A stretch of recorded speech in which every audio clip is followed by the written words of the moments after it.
This is a short video clip just showing you around the Phormula KS-3, which is an engine knock analyzer.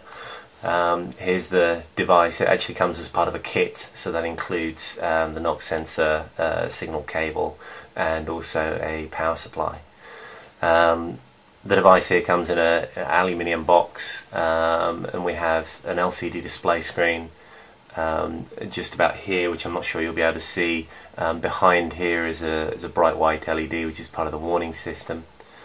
On this side we have ports for a knock sensor and also a power supply, and on the other side we have a jog dial which allows you to navigate through the menu system and change the system settings.